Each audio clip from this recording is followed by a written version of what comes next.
Assalamualaikum warahmatullahi wabarakatuh. Waalaikumsalam warahmatullahi wabarakatuh.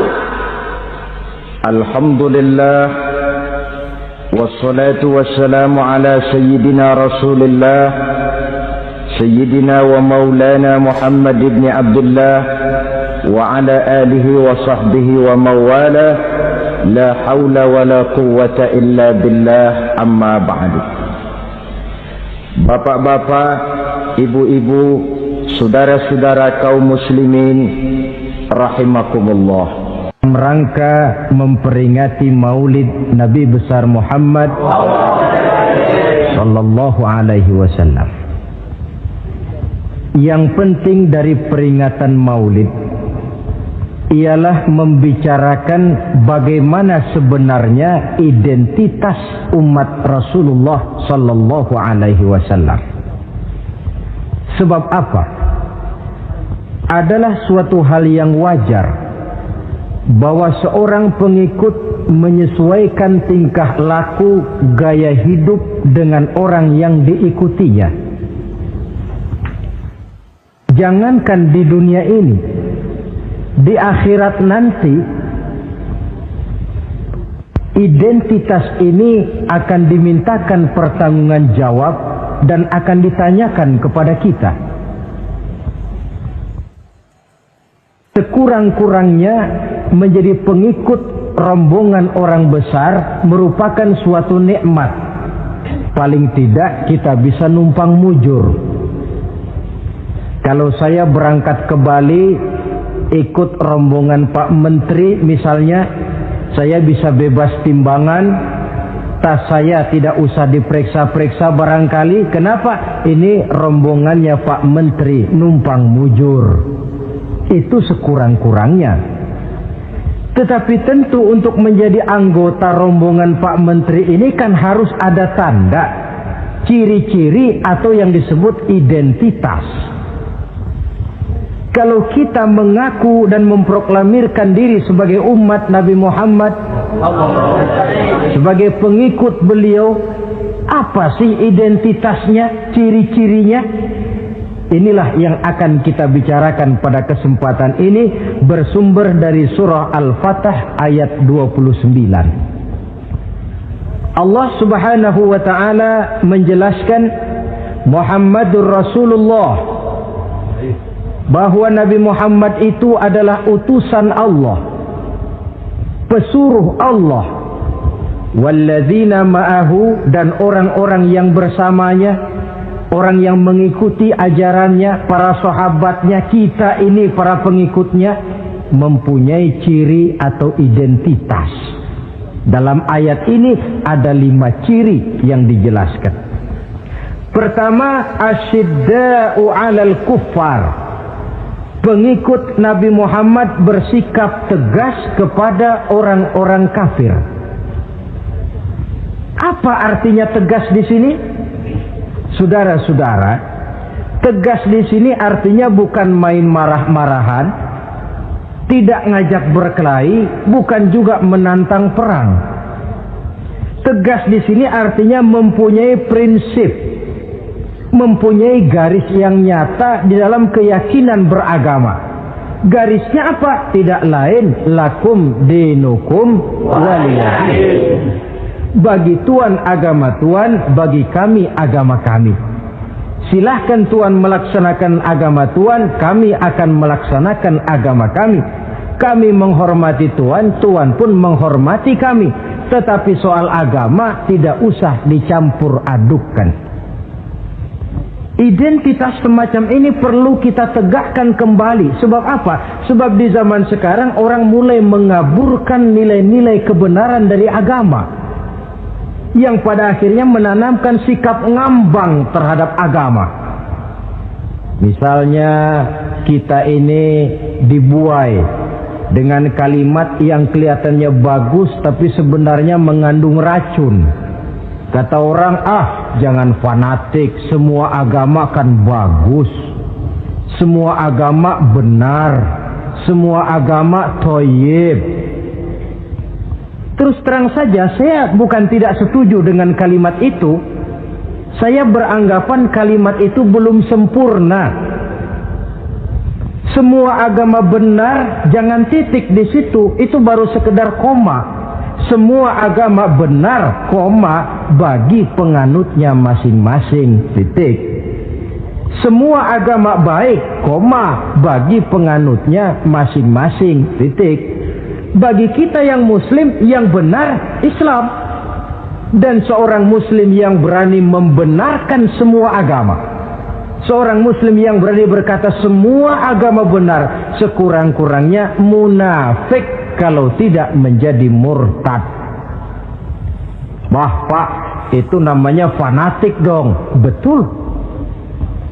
Yang tidak boleh kan fanatik kepada suku, yang tidak boleh kan fanatik kepada guru, tapi fanatik kepada agama dalam arti berpegang teguh kepada agama merupakan bagian daripada kehidupan beragama. Hanyalah kalau umat Islam ini fanatik dengan agamanya, dia akan konsekuen, baik melaksanakan, mengamalkan maupun mengembangkan agamanya. Saya cinta kepada suku saya, tapi tidak lalu fanatik. Cinta suku boleh, fanatik kepada suku salah. Cinta kepada guru bagus, fanatik kepada guru jelek. Cinta kepada agama bagus, fanatik kepada agama wajib. Hanya dengan fanatik kepada agama orang konsekuen. Yang jelek itu kan kalau sudah fanatisme kesukuan. Contoh, misalnya mentang-mentang orang Sunda, lalu ngomong saya ogah dengerin ceramah. Kenapa? Ustaznya bukan orang Sunda sih. Ini nggak bener, emangnya Nabi Muhammad kelahiran Ciamis? Kan tidak.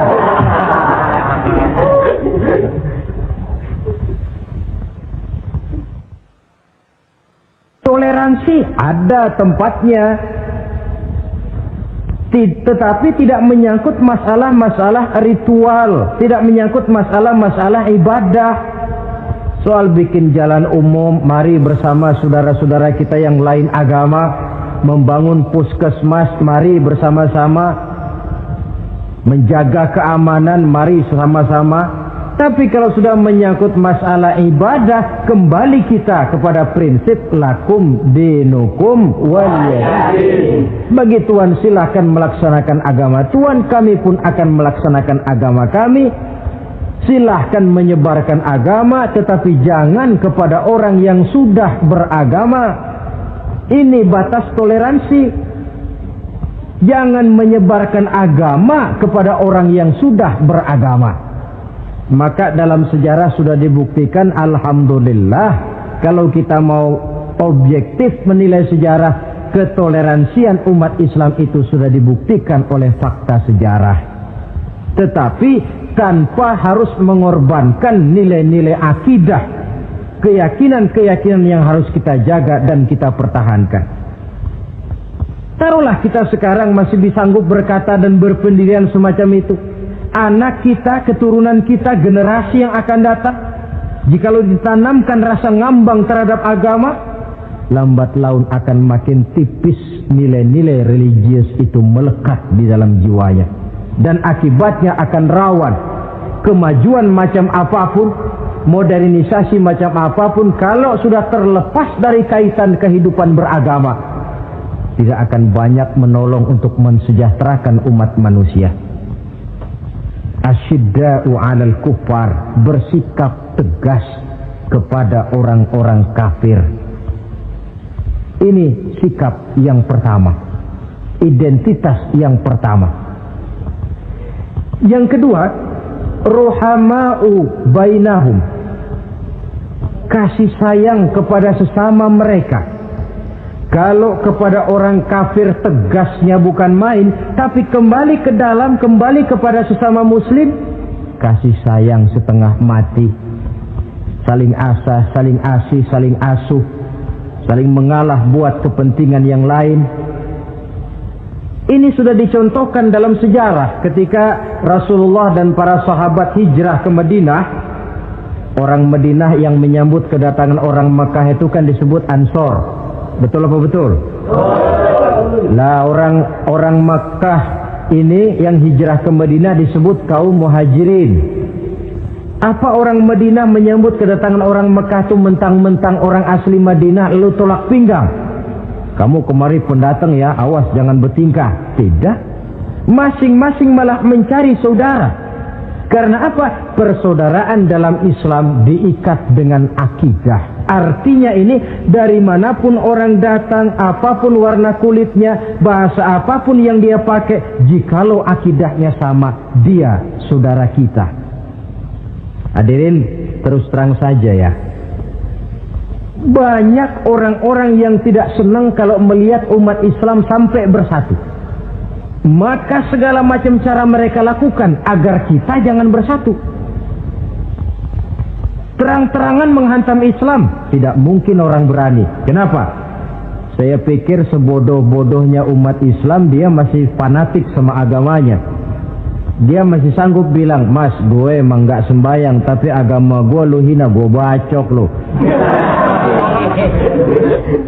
Itu kan positif, fanatisme agama namanya. Maka orang menghantam Islam itu lalu nggak berani terang-terangan.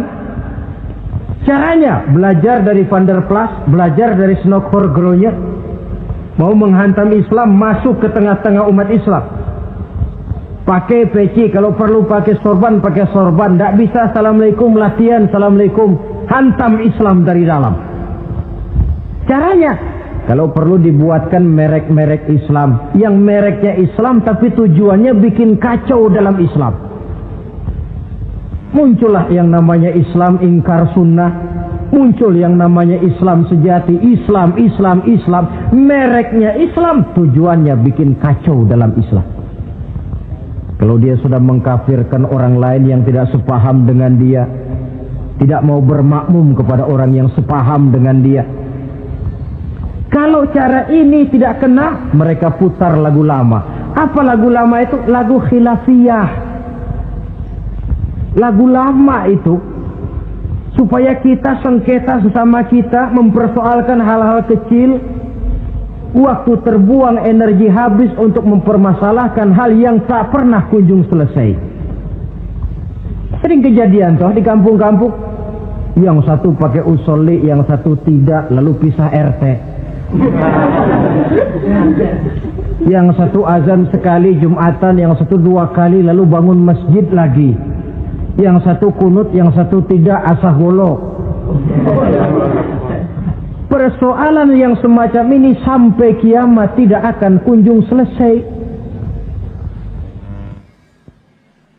Oleh karena itu potensi yang besar ini tidak tersalurkan dengan wajar karena kita centang perenang di dalam, tidak pandai menjaga kesatuan dan persatuan sebagai modal dasar untuk berbuat yang lebih baik. Adalah lebih baik kita ini mencari titik-titik persamaan dan bukan memperbesar pola perbedaan. Ruhama'u bainahum, kasih sayang sesama mereka. Imam Ghazali memberikan contoh, kun kal yadain wala takun kal uzunain. Hai umat Islam, hiduplah kamu seperti 2 tangan. Saling asah, saling asih, saling asuh, saling mengalah buat kepentingan yang lain. Coba lihat 2 tangan kita, rukunnya bukan main. Kalau tangan kanan maju ke depan, kata yang kiri, oke, saya mengalah. Dia mundur ke belakang. Kiri di depan, kata kanan, sekarang giliran saya ngalah. Dia mundur ke belakang. Akhirnya kita jalan lenggang. Enak nggak dilihat orang? Coba kalau nggak ada yang mau ngalah. Tangan kanan ke depan, kata yang kiri, gue juga bisa. Dia ke depan lagi. Depan kayak robot kita jalan. Lalu mekanisme kerjanya, tangan kanan kerjanya bagus-bagus toh. Salaman tangan kanan, tanda tangan tangan kanan, hitung duit tangan kanan, ambil kue tangan kanan. Kiri nggak pernah protes, tahu posisi. Memang tugas saya bidang pembersihan. Ya pembersihan saja dilakoni. Artinya apa ini? Yang satu dengan yang lain saling memperkuat walaupun komposisinya berbeda. Dicontohkan dalam perjalanan kehidupan sahabat Nabi. Sahabat Nabi yang paling terkenal itu 4 orang. Sayyidina Abu Bakar, Sayyidina Umar bin Khattab, Sayyidina Utsman bin Affan, Sayyidina Ali bin Abi Thalib. 4 sahabat ini kalau kita lihat komposisinya, keahliannya lain-lain. Coba, ada Sayyidina Abu Bakar, ini sahabat merangkap mertua. Kalau bahasa sekarang, Abu Bakar ini disebut kiai diplomat. Kiai karena beliau orang alim, diplomat karena pandai bersiasat, ahli politik. Kemampuan berpolitiknya digunakan buat kepentingan agama. Sebab siapapun yang berpolitik untuk kepentingan agama, tentu kita doakan. Tetapi siapapun yang jual agama untuk kepentingan politik, kita juga berdoa. Cuma tentu doanya lain dengan yang berpolitik buat agama tadi. Saudara hadirin yang saya hormati, ada Umar bin Khattab. Ini kalau bahasa sekarang disebut imam jenderal ini. Imam tapi jenderal, jenderal tapi imam. Kenapa imam? Karena dia mampu memimpin jamaah di masjid. Kenapa jenderal? Karena dia sanggup memimpin tentara di medan perang. Kegagahannya, keberaniannya, keperkasaannya digunakan membantu perjuangan Rasul. Ada Utsman bin Affan, santri ekonom. Kenapa santri? Karena dia orang kaya. Kenapa ekonom? Karena dia pengusaha bergerak di bidang bisnis. Keuntungan usahanya untuk membantu perjuangan Rasul. Ada Ali bin Abi Thalib, tokoh muda tapi intelek. Masih muda tapi rela mengorbankan nyawa demi keselamatan Rasul di malam hijrahnya. Alangkah nikmatnya umat Islam ini kalau punya kiai diplomat, imam jenderal, santri ekonom, pemuda intelek, yang masing-masing bekerja sama menunjang untuk kepentingan agama. Ruhama ubainahum, kasih sayang di antara sesama mereka. Mobil, kenal mobil nggak? Ya. Mobil itu baru bisa jalan dengan baik kalau seluruh onderdilnya kompak. Kalau yang satu sudah merasa dirinya lebih penting dari yang lain, alamat mobil udah dekat mogok. Misalnya yang jadi bensin nyombong, kalau nggak lantaran saya nggak bakalan jalan nih mobil. Bannya denger, sombong. Kata ban, sombong kamu bensin. Apa kamu kira kamu saja yang penting? Saya tersinggung, kata ban, lalu kempes. Kira-kira kalau ban kempes jalan nggak mobil? Begitulah umat ini. Kayak satu bangunan, ada yang jadi jendela, pintu, tiang, genteng dan sebagainya. Tetapi satu sama lain hendaknya saling memperkuat. Kalau tidak, kita ini pernah diramalkan oleh Nabi, yushiku an tada'a alaikumul umam kama tada'al akalatu ala qas'atiha. Satu saat akan datang di tengah-tengah kamu di mana keadaanmu waktu itu seperti makanan di meja makan. Coba bayangkan, menurut Rasul satu saat kondisi umat Islam akan seperti makanan di atas meja. Yang barat mau makan, yang timur mau santap, yang selatan mau ganyang, yang utara mau injak-injak. Satu saat kondisi umat Islam akan seperti itu. Heran sahabat, ya Rasulullah, kok kita bisa dikepung begitu rupa? Iya. Apa pada waktu itu jumlah kami sedikit ya Rasulullah? Tidak, kata Rasul. Bal antum yawma idzin katsir. Jumlahmu pada waktu itu banyak, besar, kamu mayoritas. Cuma sayang, kata Nabi, walakinnakum ghusaa'un ka ghusaa'is sail. Tetapi keadaanmu waktu itu seperti busa di lautan. Banyak tapi centang perenang. Banyak tapi tidak punya daya dan kekuatan. Dipermainkan gelombang lautan, dihempaskan ke tepian pantai tanpa punya makna dan arti. Mayoritas tapi nasibnya ironi.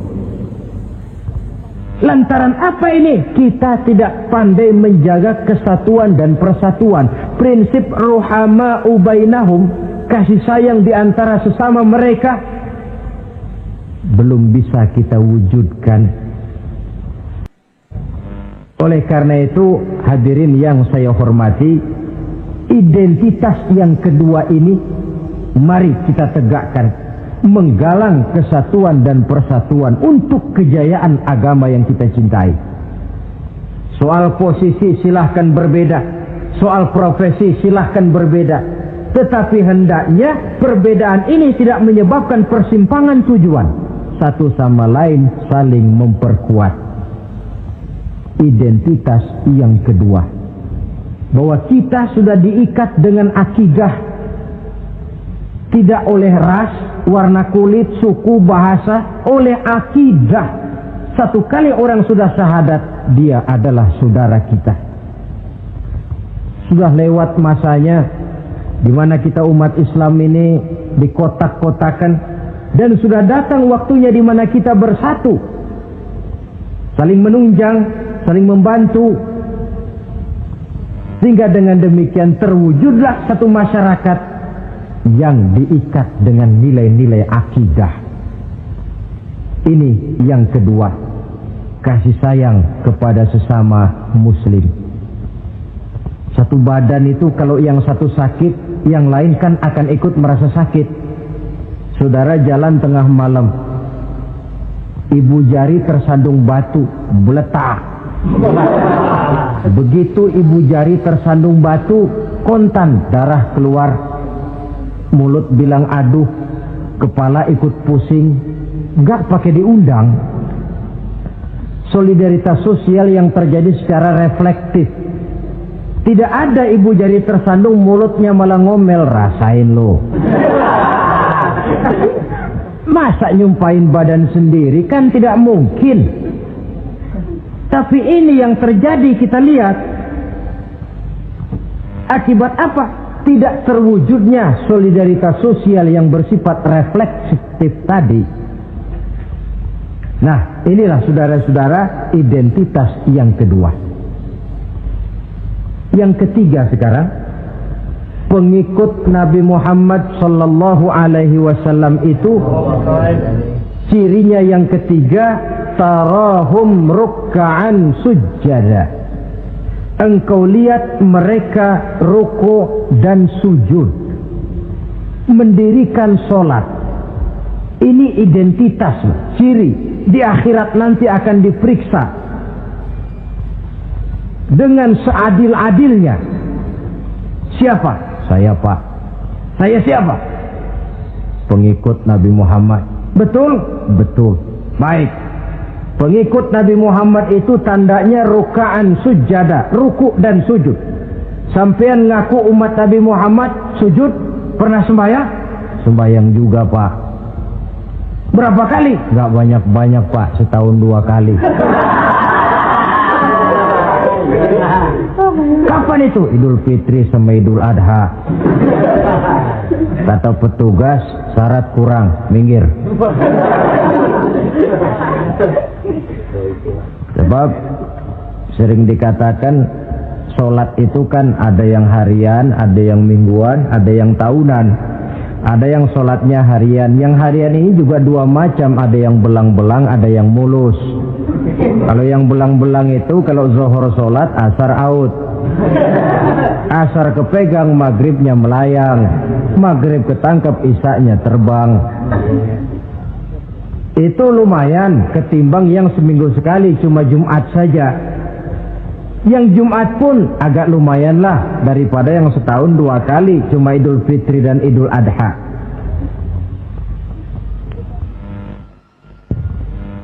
Tetapi bagaimanapun juga sholat ini memang merupakan keperluan dalam kehidupan kita. Ciri identitas yang memperkaya kepribadian. Pengikut Nabi orangnya ruku dan sujud. Sehingga di zaman sahabat tadi kondisi mereka digambarkan kalau siang seperti kuda perang, tetapi kalau malam seperti pendeta. Maksudnya apa? Di medan perang mereka gagah, tapi kalau sudah ruku dan sujud bukan main khusyuknya. Ruku dan sujud. Dengan kata lain, ciri pengikut Nabi Muhammad orangnya mendirikan sholat, Nah, masalahnya sekarang apa perlunya sholat dalam kehidupan kita? Yang jelas dia untuk menggembirakan Allah kok. Se-ASEAN orang tidak ada yang sholat, Allah tidak akan berhenti jadi Tuhan. Manfaatnya akan kembali kepada kehidupan. Nah, apa perlunya sholat dalam kehidupan kita? Ada beberapa hal yang bisa kita angkat ke permukaan tentang perlunya sholat ini. Jadi sholat itu perlunya kita, sehingga suatu saat nanti kita tidak lagi berkata saya wajib sholat, tapi kita akan berkata saya perlu sholat. Apa perlunya sholat dalam kehidupan kita? Pertama, sholat itu membuat orang rendah hati, tidak melonjak menjadi angkuh dan sombong. Yang kedua, sholat itu membuat orang tahu diri.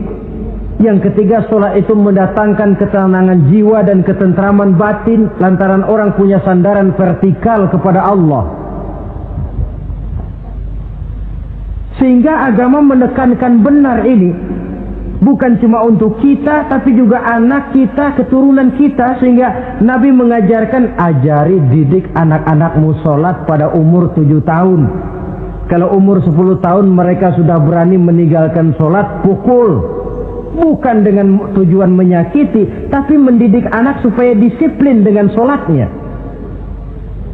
Kayaknya kita yang hidup di zaman serba modern ini, soal anak mau sholat atau tidak, kayaknya orang tua itu, kalau istilah anak sekarang, cuek-cuek aja. Jarang yang mengadakan inspeksi, pengecekan anaknya sudah sholat apa belum. Lalu sholatnya disiplin apa tidak. Jarang yang memberikan sugesti dan rangsangan supaya anaknya mendirikan sholat. Saya jarang mendengar orang tua muslim yang berkata, nak, kalau kau hafal Fatihah dengan artinya bapak beliin sepatu baru. Nak, kalau kau hafal juz amma, bapak beliin sepeda. Sugesti untuk hal-hal yang bersifat agama sangat langka. Tapi kalau sudah hal-hal yang bersifat umum, wah, nah, kalau kamu lulus nanti SD ya, kita piknik ke Tangkuban Perahu, lulus SMP tur ke Bali, lulus SMA piknik ke Singapura. Rangsangan dan dorongan, baguslah itu. Tetapi alangkah akan lebih bagusnya jika untuk hal-hal yang bersifat agama kita pun sanggup memberikan sugesti, rangsangan dan dorongan kepada anak-anak kita. Sehingga sejak kecil mereka sudah terbiasa dengan sholat. Sejak kecil mereka sudah disiplin dengan sholatnya. Sebab kalau tidak, kayu itu kalau mau dibengkokkan pada saat dia masih kecil. Kalau sudah besar baru mau dibengkokin, repot kayu itu. Membentuk orang soleh itu harus dimulai sedini mungkin. Karena itu salah satu fungsi solat Allah jelaskan, inna sholata tanha 'anil fahsya wal munkar. Bahwa solat yang dikerjakan dengan betul mampu mencegah manusia dari perbuatan yang keji dan munkar. Jadi dengan kata lain orang yang disiplin dengan solat terpeliharalah dirinya dari perbuatan yang keji dan munkar.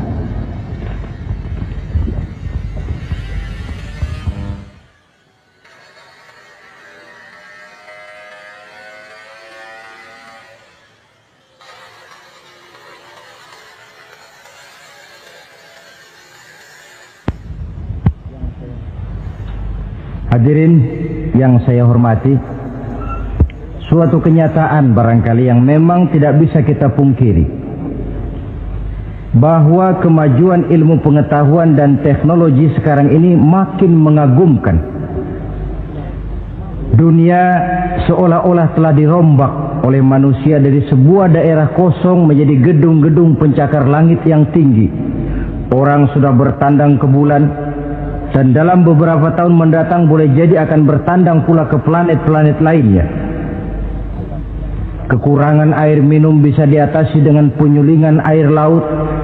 Kekurangan areal pertanian bisa diatasi dengan merombak gurun pasir yang gersang dan tandus menjadi sawah ladang yang menghasilkan kebutuhan hidup manusia. Tapi seiring dengan itu menjadi pertanyaan, makin sejahterakah umat manusia? Tercapaikah kebahagiaan? Pada sisi lain kita melihat kemajuan itu melahirkan hal-hal yang tidak kita harapkan.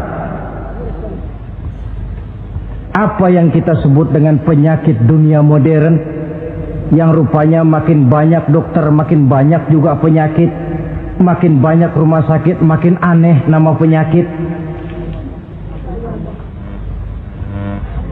Pola yang paling berbahaya ialah jikalau kemajuan itu menyebabkan manusia sampai mendewa-dewakan ilmu dan teknologi. Dan ini yang sering saya istilahkan dengan berhala abad 20. Kalau dulu orang menyembah berhala yang namanya Latta, Uzza, Manat, Hubal, orang zaman sekarang secara tidak langsung banyak yang menjadi penyembah komputer, penyembah sains dan teknologi, mendewa-dewakan otak, lalu lupa bahwa sepanjang yang bisa dilakukan oleh manusia adalah berusaha dan berusaha, sementara ketentuan mutlak datang dari Allah Subhanahu wa ta'ala. Disinilah perlunya ruku dan sujud, agar manusia tahu benar hakikat dari mana dia datang, di mana dia sekarang, mau apa dia di sini, dan kemana dia akan pulang. Oleh karena itu, pada kesempatan ini saya mengajak, marilah identitas ini kita tegakkan dalam diri kita, menjadi pengikut yang ruku dan sujud di hadapan Allah. Sebab di sana terdapat sumber kekuatan, baik dia kekuatan batin, kekuatan jiwa, kekuatan dalam semangat perjuangan, kekuatan dalam menegakkan yang ma'ruf dan menghancurkan yang munkar. Sandaran kita kepada Allah. Saudara mungkin masih ingat ketika Rasulullah dan Abu Bakar hijrah, mereka berdua tidak langsung ke Madinah tapi berada di Gua Sur, 3 malam 2 hari lamanya. Orang kafir Quraisy yang mengejar sampai juga di mulut gua itu. Andai kata mereka menengok saja ke bawah, sudah kelihatan Nabi dan Abu Bakar, tapi mereka tidak menoleh. Nabi dengan mantap berkata kepada Abu Bakar, la takhaf wa la tahzan ya Abu Bakar, innallaha ma'ana. Abu Bakar, kau tidak usah takut, tidak usah sedih, Allah bersama kita. Ucapan ini mantap kalau diucapkan oleh orang yang ruk'an sujada, benar-benar sujud kepada Allah, mempunyai backing yang tidak kepalang tanggung, yang serba maha. Yaitu kalau memang saudara perlu cari backing, jangan kolonel tanggung, jangan brigjen tanggung, carilah backing yang serba maha, maha gagah, maha kaya, maha tahu, maha segala-galanya. Berbackinglah kepada Allah saja dengan jalan ruk'an sujada, ruku' dan sujud dalam kehidupan ini. Ini identitas yang ketiga. Yang keempat sekarang, pengikut Nabi itu apa tandanya? Yabtaghuna fadlan minallah wa ridwana. Mereka selalu mencari karunia dan keridhaan Allah. Karunia dan keridhaan. Jadi tidak hanya mencari sekedar karunia, tetapi juga mencari ridho. Oleh karena itu seorang pengikut Rasul, di dalam dia berdagang misalnya, dibatasi oleh pertanyaan, cara saya ini Allah ridho apa tidak? Dia cari rezeki, dibatasi oleh pertanyaan, Allah ridho apa tidak? Dia menginginkan jabatan yang tinggi, tapi tetap dalam kerangka pertanyaan, kalau cara ini Allah ridho apa tidak? Sehingga tidak lantas menghalalkan cara apapun halal asal tujuan tercapai, itu kan caranya PKI. Asal tujuan tercapai cara apa saja halal. Seorang muslim pengikut baginda Nabi tidak diajarkan semacam itu. Kenapa perlu mencari keridhaan Allah, karunia yang Allah ridho? Karena apapun yang kita pakai, apapun yang kita makan terutama, Jikalau bersumber dari sesuatu yang Allah tidak ridho, katakan yang haram misalnya, akan mempengaruhi gaya dan gerak hidup kita. Contoh, kata Imam Ghazali, kalau engkau terlalu senang memakan makanan yang haram, dia akan mempengaruhi caramu berpikir sehingga kau akan cenderung berpikir yang haram. Mencari karunia yang Allah ridho, dan hidup itu kalau sudah mendapat ridho Allah, sudah satu kenikmatan yang tidak bisa dibeli dengan nilai materi yang bagaimanapun banyaknya. Karena itu biarlah kita orang mukmin ini di dunia hidup kaya asal Allah ridho saja. Gak apa-apa. Biar rumah kita gedung, punya mobil bagus, uang banyak, kalau Allah ridho enak. Daripada sudah melarat tinggal di pinggir kali, rumahnya gubuk, Allah marah lagi. Kapan mau senang orang macam begitu? Jadi biarlah kita ini bahagia di dunia, asal di akhirat masuk surga. Nggak apa-apa. Mencapai kebahagiaan di dunia dan di akhirat. Cari karunia Allah sebanyak-banyaknya. Karena memang bumi dan segala fasilitasnya diperuntukkan bagi manusia. Dan karunia Allah itu ada dimanapun kita pergi. Dahulu ketika turun perintah hijrah, sebagian sahabat berpikir-pikir, kalau saya hijrah ke Madinah, di Madinah mau makan apa saya? Ini Mekah kan jelek-jelek, kampung sendiri. Umpama kepepet ngutang-ngutang dikit orang masih percaya lah, kalau ke Madinah ngutang sama siapa? Takut dia kalau hijrah ke Madinah tidak dapat makan. Allah memberikan jaminan, qul li'ibadiyalladzina amanu inna ardi wasi'ah fa iyaya fa'budu. Katakan kepada mereka Muhammad, hai hamba-hambaku yang beriman, bumiku ini luas. Di Mekah kau makan, hijrah ke Madinah juga kau akan makan. Apalagi hijrahmu karena membela agama. Jangan karena membela agama kau takut kelaparan. Artinya apa?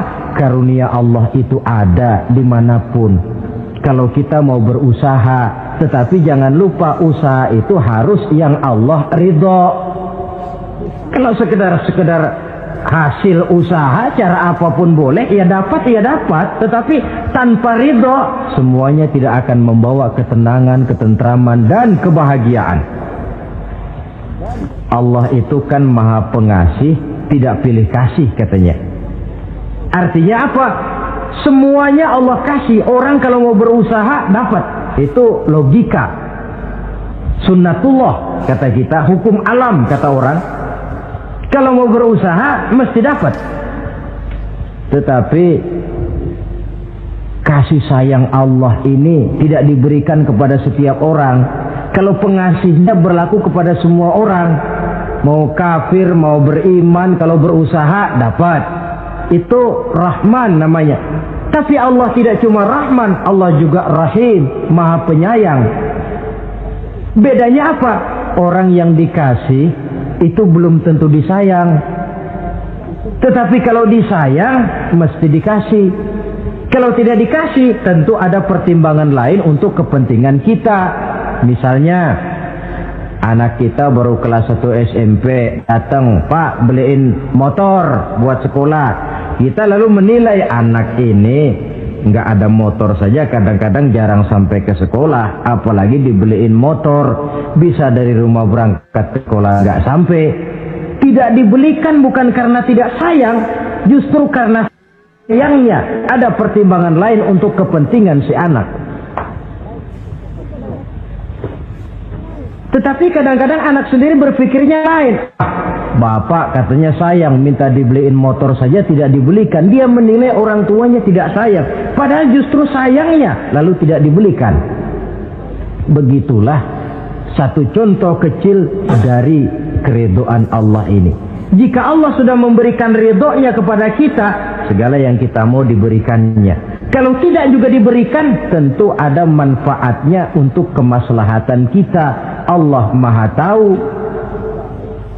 Misalnya orang mengeluh, saya akan sembahyang rajin, ngapa rezeki seret bener sih? Apa saya berhenti lagi sholat? Allah lebih tahu. maslahatnya. Barangkali potongan kayak kita ini kalau diberikan rezeki banyak sedikit lalu berhenti ke masjid. Rezeki lu segini aja dah, lu jadi rajin ke masjid. Ada manfaatnya buat kepentingan kita. Mencari karunia yang Allah ridho. Dalam alam yang terbentang luas ini karunia Allah terhampar luas. Tinggal kita mencari, dan untuk mencari itu diperlukan keahlian. Keahlian hanya timbul karena pendidikan. Makin ke depan persaingan hidup makin tajam tanpa membekali diri. Terutama generasi kita yang akan datang, anak-anak kita. Boleh jadi mereka akan tersudut ke pojok-pojok kehidupan untuk kemudian lebih banyak jadi penonton daripada sekedar pemain. Dan kerugian akan kembali kepada kita. Karena itu cari karunia Allah sebanyak-banyaknya, tapi dengan garis bawah yang Allah ridho. Sekali lagi, carilah karunia Allah sebanyak-banyaknya dalam kehidupan ini, tetapi dengan menggarisbawahi yang Allah ridho. Inilah identitas yang keempat.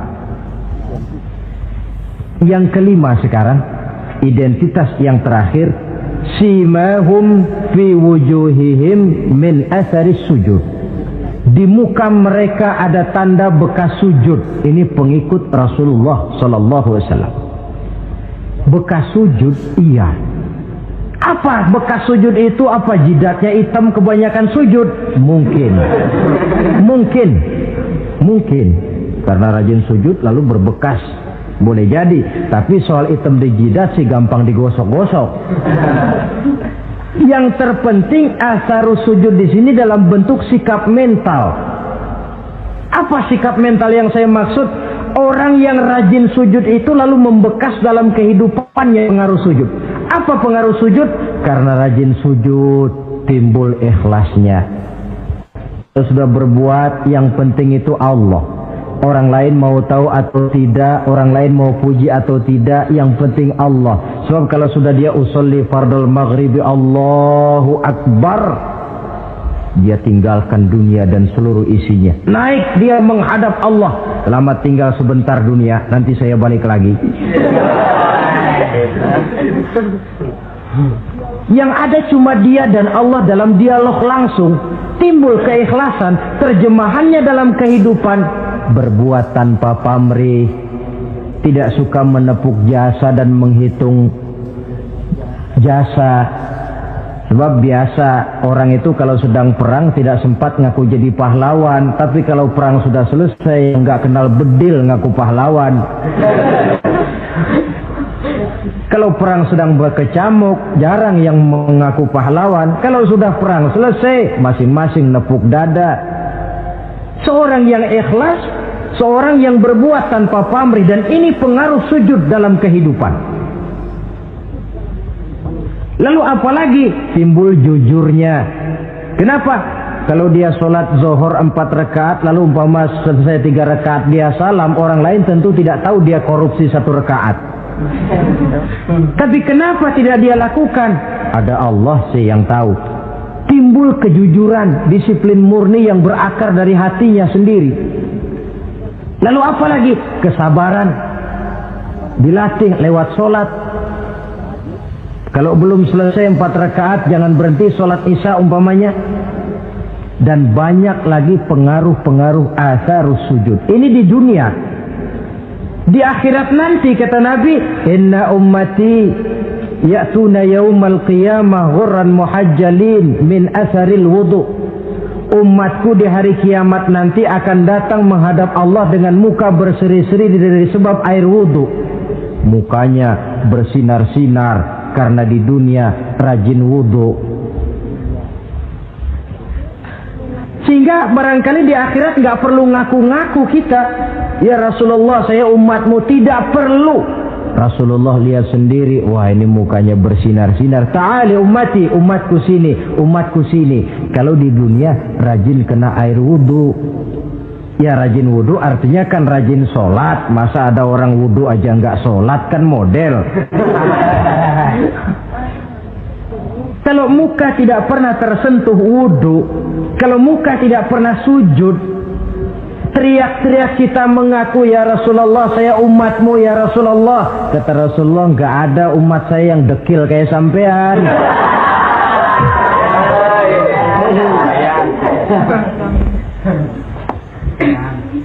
Itulah sebabnya pada kesempatan ini saya mengajak, mari membiasakan diri berwudu. Tidak cuma untuk sholat. Saudara mau berangkat ke kantor, wudu dulu, bagus. Saudara mau pergi berdagang, wudu dulu, cakep. Saudara mau pergi kuliah, mau pergi sekolah, wudu dulu, bagus.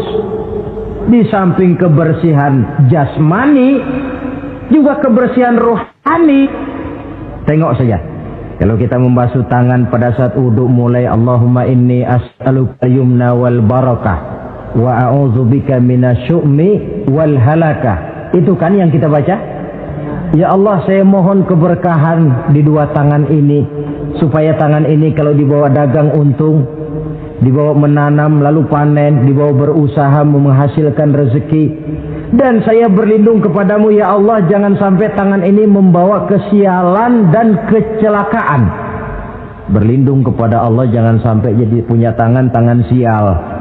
Dipakai dagang rugi, dipakai nanam pohonan mati, dipakai mukul orang mati. Tangan sial. Dari itu saja sudah memberikan sugesti untuk rohani kita.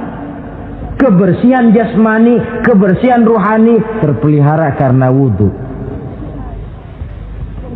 Jadi asarus sujud, pengaruh sujud membekas di dalam kehidupan. Sehingga oleh Syekh Muhammad Abduh dijelaskan, walikulli ibadatin minal ibadati sahihah asarun fi taqwimi akhlaqil qaimi biha wa tahzibi nafsihi. Setiap ibadah yang dikerjakan dengan betul pasti mempunyai pengaruh yang nyata dalam meluruskan moral akhlak orang yang melaksanakan ibadah itu sendiri. Jadi sujud kita betul apa tidak? Lihat saja pengaruhnya dalam kehidupan kita. Sholat kita sudah betul apa tidak? Lihat saja pengaruhnya dalam kehidupan kita. Kalau sujud ya sujud, tapi judi jalan juga, nah, sujudnya belum betul. Waktunya sholat ya sholat, waktunya mabuk, sholatnya belum betul. Waktunya ruku ya ruku, giliran nyolong, sholatnya belum betul. Sebab sholat yang dikerjakan dengan betul, sujud yang dikerjakan yang punya pengaruh nyata dalam kehidupan, kelihatan bekasnya dari tingkah laku dan gerak kita di dalam menelusuri kegiatan hidup ini. Maaf, dengan sedikit pahit barangkali kita memang harus berkata, masih banyak di antara kita umat Islam ini yang melaksanakan ibadah hanya dengan prinsip asal sekedar gugur kewajiban. Perkara ada pengaruhnya atau tidak dalam diri kita, kita malas untuk mengadakan evaluasi. Akibatnya ibadah yang kita kerjakan tidak mempunyai pengaruh dalam membentuk kepribadian kita. Orang yang mengucapkan syahadat ada pengaruh dalam jiwanya. Orang yang mendirikan sholat ada pengaruh dalam membentuk kepribadiannya. Orang yang melaksanakan puasa ada pengaruh dalam perkembangan jiwanya. Orang yang mengeluarkan zakat ada pengaruhnya dalam mengelola hartanya. Orang yang melaksanakan ibadah haji ada perubahan dalam kegiatan hidupnya. Dari yang negatif kepada yang positif tentunya. Simahum fi wujuhihim min athari sujud. Di muka mereka, di muka pengikut Rasulullah ini ada tanda pengaruh bekas sujud. Karena rajinnya dia melaksanakan sujud di dalam kehidupan ini. Nampak pengaruh yang nyata di dalam kehidupannya, dalam gerak dan tingkah lakunya. Saudara hadirin, ma'asyiral muslimin rahimakumullah. Inilah 5 identitas yang harus kita tegakkan jikalau kita mau jadi umat yang konsekuen. Tidak sekedar bangga-banggaan menyandang titel umat Nabi, apalagi konon mengharapkan syafaatnya di akhirat nanti, padahal sebagai pengikut kita tidak menyesuaikan diri dengan yang kita ikuti. bagaimana mau mengharapkan fasilitas yang namanya syafaat? Bahwa syafaat pertolongan Rasul itu ada, tetapi fungsinya kan ibarat orang punya kain, syafaat itu nambel. Saudara punya kain, sobek-sobek sedikit, ditambel oleh yang namanya syafaat. Sholat kurang sedikit, ditambel oleh syafaat. Sodakoh ada campur riya sedikit, tidak karena Allah sedikit, syafaat. Jadi kalau punya kain sobek ada syafaat. Lah kalau kainnya tidak punya, yang mau ditambel apanya? Sholat tidak, puasa tidak, di akhirat aman dah dapat syafaat. Tentu terlalu berlebihan, terlalu optimis mengharapkan sesuatu yang kita memang tidak punya modal dasar untuk memperolehnya. Baiklah ya, kesimpulan. Pertama, sebagai pengikut kita harus menyesuaikan diri dengan yang kita ikuti. Identitas. Suatu umat hanya akan berwibawa, hanya akan dihitung dan dipandang orang kalau dia tegak dengan identitasnya. Kalau macan sudah kehilangan sifat galaknya, orang tidak takut lagi kepada macan. Dan kalau kambing sudah kehilangan sifat jinaknya, banyak orang takut miara kambing. Kalau umat Islam sudah kehilangan identitasnya, dia akan menjadi umat yang kehilangan wibawa dan tidak pernah ditakuti oleh musuh-musuhnya. Seenaknya saja orang mengacak-acak kehidupan kita sebagai umat kalau tidak punya identitas. Yang kedua, kesimpulan yang kedua, identitas itu bisa kita ringkaskan. Pertama, tegak dengan keyakinan inna dina indallahil Islam. Menumbuhkan fanatisme agama dalam arti berpegang teguh kepada agama. Menempatkan toleransi pada tempatnya yang wajar. Tidak mencampur adukan semua agama. Tegas di dalam mempertahankan akidah. Kemudian yang ketiga, perlu menegakkan solidaritas sosial yang bersifat reflektif untuk menegakkan wibawa kita sebagai umat, supaya potensi dari umat yang mayoritas ini dimanfaatkan oleh umat itu sendiri. Kalau tidak, kita cuma akan menang jumlah saja, menang bilangan, kuantitas yang tanpa kualitas. Dan kalau ini yang terjadi, nasib kita akan seperti buih di lautan. Banyak, tapi kata orang kampung cuma menang geroyokan. Tidak punya daya dan kekuatan, dicampakkan orang ke kiri dan ke kanan, hanyut oleh arus. Bukan menciptakan arus, tapi malah hanyut oleh arus. Bukan menciptakan model, tapi malah mengikuti model. Bukan menciptakan irama tersendiri, malah diatur oleh irama orang lain. Ini yang menyebabkan ironi. Tegaklah dengan kesatuan dan persatuan, dengan lebih memperbanyak mencari titik-titik persamaan dan bukan memperbesar titik-titik perbedaan. Yang keempat, rukuk dan sujud sebagai sandaran vertikal kepada Allah. Selama kita umat ini masih rajin rukuk dan sujud, selama itu pula nilai optimisme masih ada dalam jiwa dan diri kita. Ya Allah, persilahkan orang memperlakukan kami sesuka hatinya, tapi kami yakin ya Allah, Engkau tidak akan mendiamkan. Satu saat pertolonganmu mesti datang. Itu akan mantap kita ucapkan kalau kita melaksanakan rukuk dan sujud. Tertimpa tangga, jatuhnya sakit, ketimpa tangga lagi, musibah yang beruntun. Rukuk dan sujud sebagai sandaran vertikal.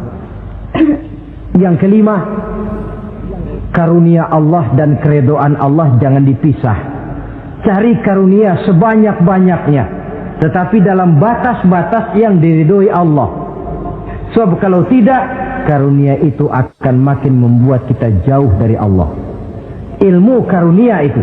Tapi kalau tidak dari Allah, Nabi ingatkan, man izdada ilman wa lam yazdad huda lam yazdad minallahi illa bu'da. Orang yang bertambah ilmu tapi tidak bertambah hidayah, dia hanya akan semakin jauh dari Allah. Jauh dari Allah menimbulkan kegersangan dalam jiwa, kepanasan dalam hati, sehingga jauhlah kita dari ketenangan hidup.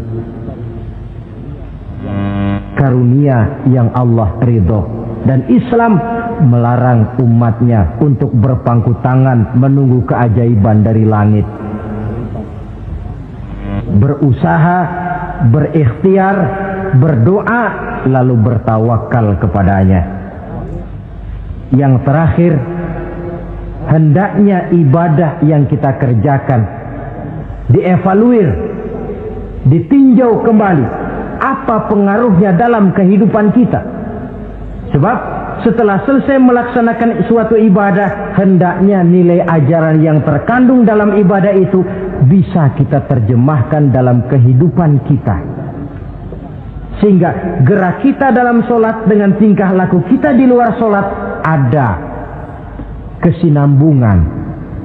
Gerak kita di dalam bulan Ramadan dengan tingkah laku kita di luar Ramadan ada kesinambungan. Namanya ibadah yang kita kerjakan ada pengaruhnya dalam memperbaiki kehidupan kita. Dengan satu prinsip, ibadah itu kita kerjakan adalah kemanfaatannya kembali kepada kehidupan kita. Saudara hadirin yang saya hormati, inilah pembicaraan kita pada pertemuan kita kali ini. Dengan harapan tentunya dalam memperingati Maulid kita tidak hanya sekedar melakukan satu tradisi, tidak hanya sekedar hura-hura, tidak hanya sekedar ikut-ikutan, sebab bagaimanapun peringatan semacam ini bukan tujuan. Ini cuma sekedar alat. Kalau peringatannya yang jadi tujuan, selesai memperingati, selesai sudah. Kayak saudara tujuannya mau ke Bogor, kira-kira kalau sudah sampai Bogor pulang lagi enggak? Pulang. Kenapa? Tujuan sudah tercapai. Tujuannya cuma memperingati Maulid. Sudah selesai. Ya sudah selesai segala-galanya. Yang tidak sholat kembali tidak sholat, yang teler kembali teler. Pokoknya kan udah Maulid. Itu kalau dijadikan tujuan. Maulid sekali lagi bukan tujuan, cuma sekedar alat. Tujuan kita diantaranya mencari identitas, menyesuaikan diri sebagai seorang pengikut dengan Rasulullah yang kita ikuti itu.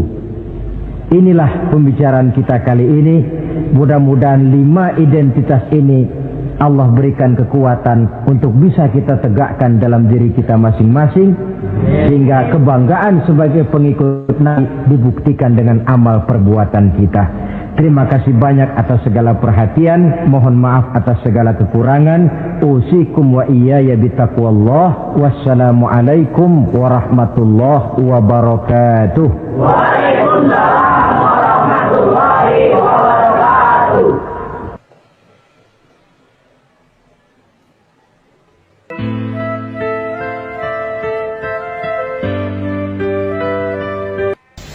Bapak-bapak, ibu-ibu, saudara-saudara kaum muslimin rahimakumullah.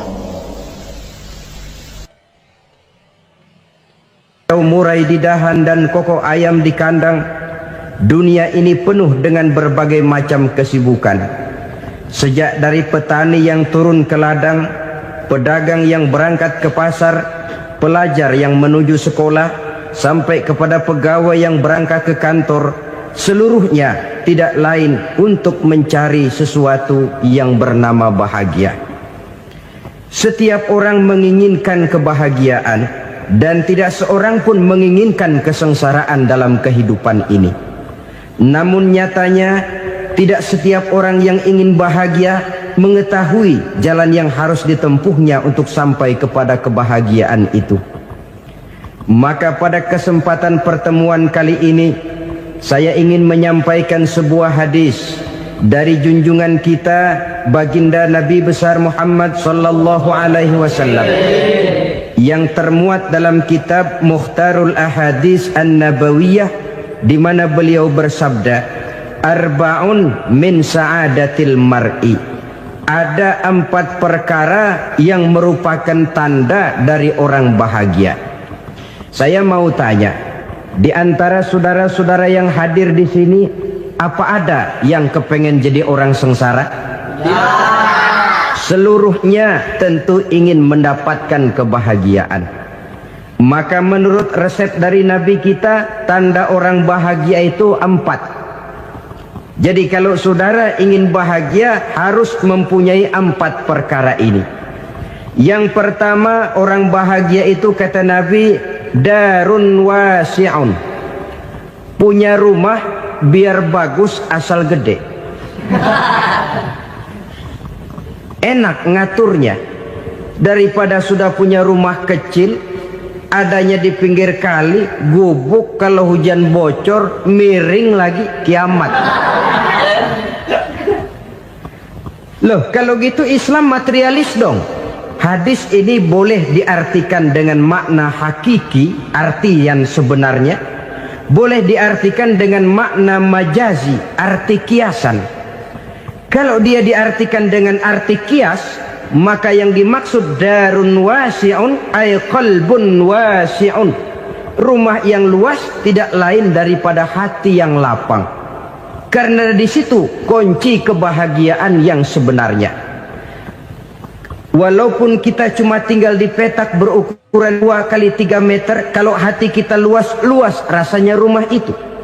Tapi biar rumah kita halamannya saja puluhan ribu hektar, ada kolam renangnya, kamar tidurnya tidak lagi terhitung. Kalau hati yang menempati rumah itu sempit, maka akan terasa sempit jugalah rumah itu. Tempat bergantungnya tidak lain adalah hati. Marilah kita mencoba melihat berbagai pandangan orang tentang bahagia ini. Ada orang menyangka bahwa bahagia itu kalau dia mendapatkan harta yang sebanyak-banyaknya. Siapa yang banyak harta, dialah raja. Apa yang dia mau, seluruhnya bisa dibeli. Keamanannya, dia bisa menyewa petugas. Seluruh fasilitas untuk menyenangkan kehidupannya bisa dibeli. Pendeknya, hartalah segala-galanya dalam kehidupan. Sampai ada pepatah mengatakan, innad darahima fil amakini kulliha taksur rijala mahabatan wa jalala. Sesungguhnya harta, dinar, dirham, uang di mana-mana selalu bikin hebat orang yang memilikinya. Coba lihat, orang yang punya duit sama yang enggak punya duit, jangan gaya hidupnya, gaya jalannya aja lain. Wahia lisanun liman arada fasahatan, wahia silahun liman arada qitala. Uang adalah senjata yang paling ampuh bagi orang yang mau pergi perang, dan lidah yang paling fasih bagi orang yang mau bicara. Kalau bicara dengan lidah macet, cobalah bicara dengan harta, lancar. Sampai ada pepatah demikian, segalanya bisa diatur dengan harta. Maka di kalangan orang yang berpandangan semacam itu, seluruh kegiatan hidupnya hanya terfokus kepada bagaimana mengumpulkan harta yang sebanyak-banyaknya. Tidak peduli halal haram, tidak kenal sore pagi siang dan malam, tidak sempat sujud, jauh dari agama, jauh dari kehidupan yang bersifat ruhaniyah, jauh dari Allah dan sebagainya. Sampai dalam Al-Quran dikelompokkan dalam kelompok yang dinamakan lumazah. Allazi jama'a malahu wa 'addadah yahsabu anna malahu akhladah. Mereka mengumpul-ngumpulkan harta sebanyak-banyaknya dan menyangka bahwa harta yang banyak itu dapat mengekalkan hidupnya, mengekalkan kekayaannya, mengekalkan kebahagiaannya. Saudara hadirin yang berbahagia, kalau pandangan hidup ini benar, artinya kalau harta memang merupakan satu-satunya hal yang dapat membuat orang bahagia, tentu di rumah mewah tidak akan pernah ada tangis derita. Tentu di satu tempat di mana fasilitas hidup serba menunjang, tidak ada yang namanya penderitaan. Tapi suka dan duka, sedih dan gembira, senyum dan tawa adalah milik setiap orang, baik dia punya harta maupun dia tidak punya harta. Nyatalah bahwa harta semata-mata bukan merupakan jaminan bahwa orang akan bahagia. Walaupun tanpa harta orang sulit untuk bahagia. Saya mau cerita, ada orang super kaya.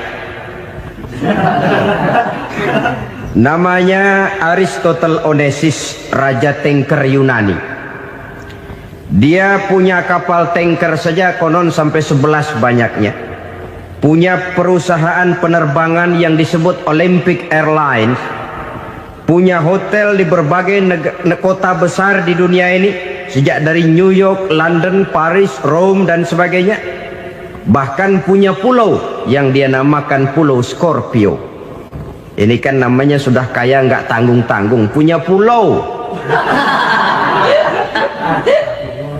Nah, dia punya 2 orang anak, yang satu laki-laki namanya Alexander, yang satu perempuan namanya Maria Onesimus. Seluruh harapannya tertumpah kepada anak lakinya Alexander ini, yang akan meneruskan usahanya, meneruskan kekayaannya, meneruskan dinastinya. Apa yang terjadi? Ternyata anak yang dia harapkan yang bernama Alexander ini mati muda dalam kecelakaan pada waktu dia olahraga. Apa olahraganya? Namanya olahraga anak orang kaya, golongan jet set. Olahraganya olahraga pesawat terbang. Jatuh, ya nggak kapungut, habis mati. Tinggal satu anak perempuannya, Maria Onesimus. Tapi anak perempuan ini juga malah urakan. Terakhir dia pacaran, bahkan kemudian kawin sama orang Rusia. Rupanya Aristotle Onesimus ini broken. Kekayaannya yang berlimpah ruah, perusahaannya yang begitu banyak, siapa yang akan meneruskan? Siapa yang akan menggantikan? Sampai kemudian dia mengurung diri di Pulau Scorpio dan mati di sana secara mengenaskan. Seorang multi jutawan, seorang yang super kaya, mati menyendiri di pulau sepi. Ibarat kata pepatah, anak ayam mati di lumbung. Bukan kekurangan makanan, keurugan makanan. Begitu kehidupan Aristotle Onesimus. Dan banyak orang-orang yang sudah demikian kaya sampai dibingungkan oleh kekayaannya sendiri. Telusurilah kehidupan David Rockefeller misalnya, Henry Ford misalnya, Adnan Khashoggi misalnya. Multi jutawan yang kadang-kadang dibuat keder oleh kekayaannya sendiri. Pantas ketika Imam Ali ditawarkan orang, "Ya Ali, kalau kepadamu disuruh pilih ilmu atau harta, kau pilih mana?" Ya jelas pilih ilmu dong. Kenapa? Pertama, ilmu kalau kita berikan kepada orang lain tambah. Tapi harta kalau kita berikan kepada orang lain kurang. Saudara punya uang 10.000, dibagi orang 5.000, jelas uang saudara berkurang. Tapi saudara punya ilmu, diberikan kepada orang lain bisa, saudara pun makin mantep. Tidak lantas jadi bodoh karena ngajarin orang. Saudara bisa Fatihah lalu mengajarkan orang Fatihah. Orang bisa, saudara pun makin hafal. Tidak lantas setelah diajarin orang ilmunya hilang. Begitu datang dia minta orang, "Tolong ajarin saya Fatihah." Udah habis, nggak ada.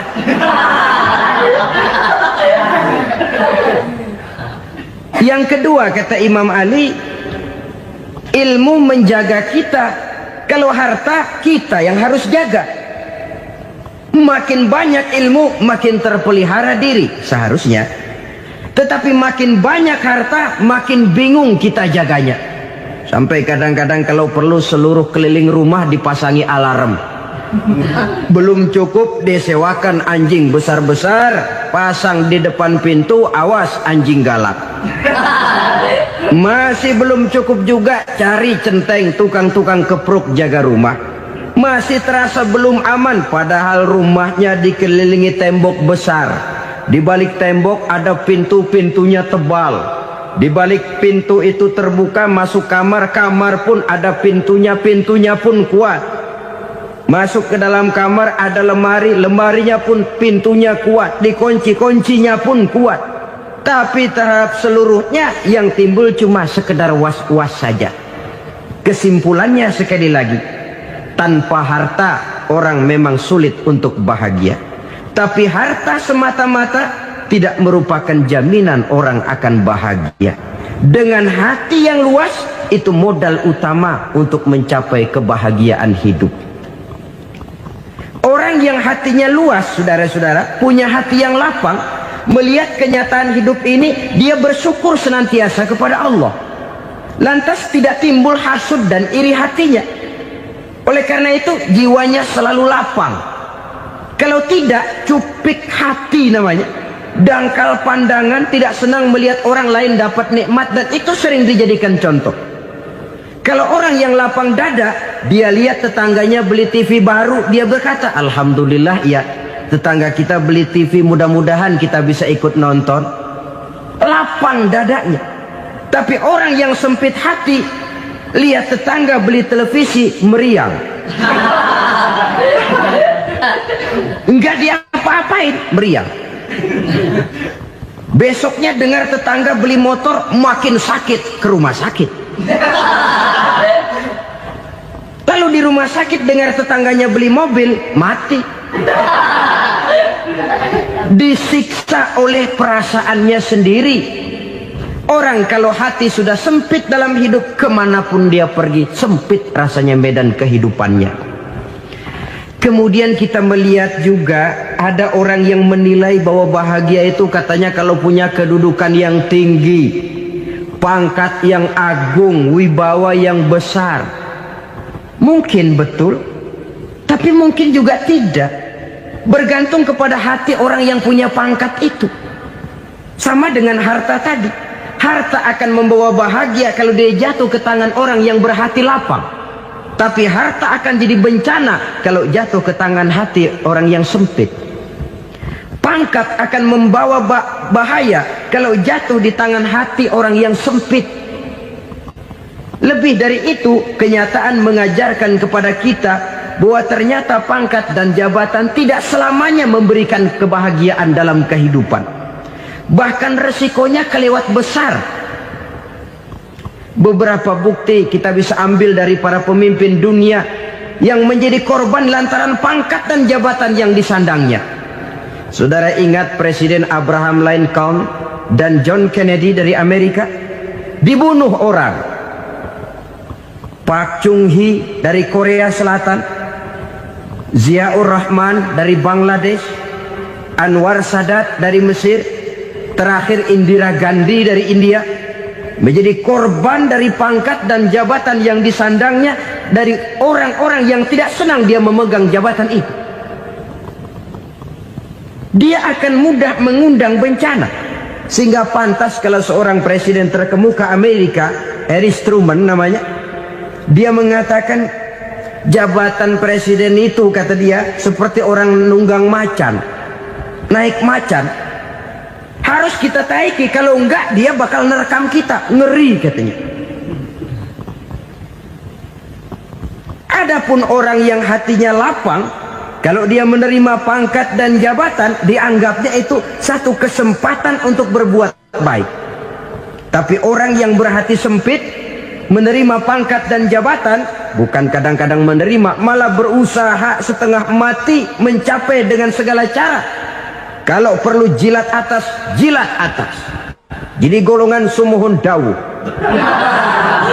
Jadi kelompok kulon nuwun, yes sir, yang kerjanya cuma oke bos.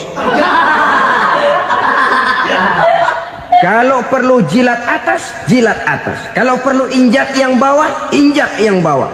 Perlu sikut kiri kanan, sikut kiri kanan. Yang penting pangkat dapat, jabatan dapat. Orang yang semacam ini, kalau sudah mempunyai pangkat dan jabatan, biasanya dia tidak menganggap itu sebagai amanah, tidak menganggap sebagai kesempatan berbuat baik, tapi malah kesempatan untuk memperturutkan hawa nafsunya yang dilatar belakangi oleh kesempitan hatinya tadi. Apalagi kalau orang memperoleh pangkat karena banyak mengeluarkan uang. Seakan-akan pangkat dan jabatan itu sekarang macam proyek, pakai tender. Siapa yang berani bayar segini naik, nggak berani minggir. Padahal logikanya, kalau orang mencapai satu jabatan karena banyak mengeluarkan uang, hampir bisa dipastikan bahwa setelah jabatan itu dia pegang, langkah pertama yang akan dilakukannya ialah berusaha bagaimana uang yang dia keluarkan supaya kembali. Ya paling kurang pulang modal dulu dong. Soal mikirin rakyat soal nanti, tapi ini modal harus pulang. Itu celakanya kalau orang memperoleh pangkat dan jabatan cuma karena banyak mengeluarkan uang. Jarang orang yang mempunyai keyakinan dan pandangan bahwa pangkat dan jabatan merupakan amanah. Jadi sekali lagi, pangkat dan jabatan mungkin saja membawa kebahagiaan kalau jatuh ke tangan orang yang berhati lapang.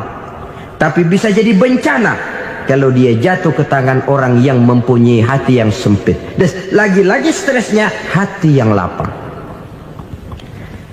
Lalu sebagian orang, saudara, ada yang berpandangan katanya bahagia itu kalau jadi orang terkenal, mempunyai popularitas, menjadi idola di kalangan remaja, di kalangan orang tua, di segala lapisan masyarakat. Padahal makin populer orang makin terikat dia. Ya kalau macam kita ini kan nggak punya nama, nggak populer, tengah malam buta mau nongkrong di warung Tegal aman. Tapi pangkat, jabatan, kedudukan, popularitas menyebabkan kita diikat dengan berbagai macam peraturan. Cuma mandi sama ke WC saja yang nggak dikawal.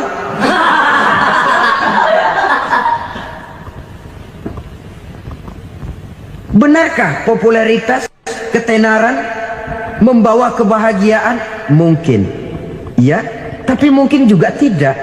Kenapa? Banyak orang-orang populer yang mengakhiri hidupnya secara tragis. Kita ambil beberapa nama. Di Amerika tahun 60-an ada bintang seksi paling terkenal yang dijuluki sex bomb. Bom seks.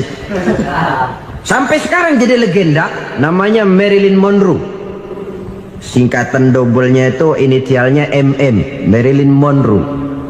Terkenal, top, sampai dia mati tahun 62, namanya sekarang masih saja dibicarakan orang. Kenapa dia bunuh diri? Tidak punya hartakah dia? Banyak. Kurang populerkah dia? Seluruh dunia mengenalnya. Sejak rakyat kecil sampai pejabat tinggi dia punya hubungan. Kenapa? Jenuh. Dia terlahir dalam keadaan yatim. Setelah itu tidak lama dia berangkat remaja, ibunya meninggal. Pindah dari wanita asuh ke wanita asuh sampai 12 orang ibu angkatnya. Dan kekecewaan yang paling parah, setiap laki-laki yang dekat dengannya hanya seperti kapal berlabuh. Datang dan pergi silih berganti, padahal dia merindukan seseorang yang bisa melindungi hidupnya. Dia rindukan itu dan dia tidak pernah menemukan. Itu yang akhirnya menyebabkan dia minum pil tidur kelewat dosis, minum obat tidur kebanyakan, ya tidur terus sampai sekarang.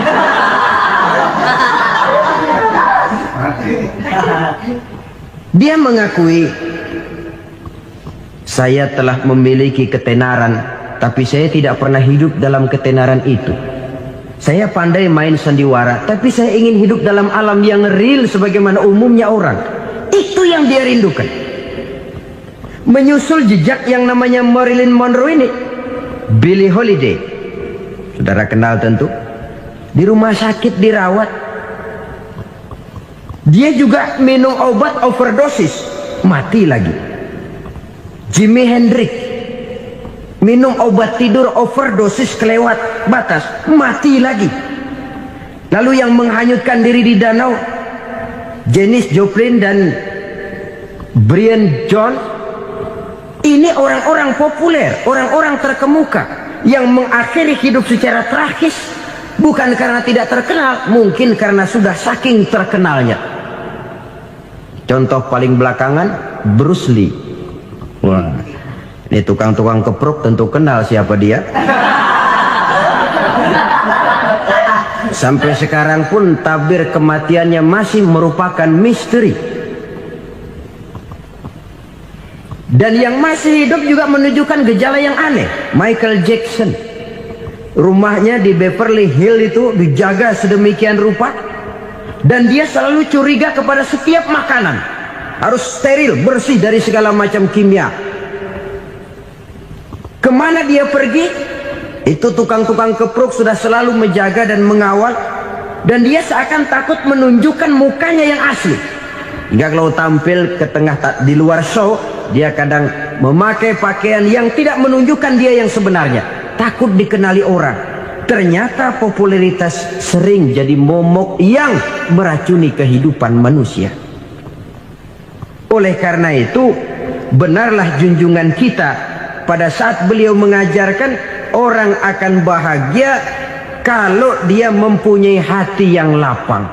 Nah, sekarang masalahnya untuk mendapatkan hati yang lapang, caranya bagaimana? Kita kembali kepada konsep Quran. Allah mengajarkan, ala inna bizikrillahi tatmainnul qulub. Ketahuilah bahwa dengan banyak mengingat Allah, hati akan tenang, jiwa akan lapang.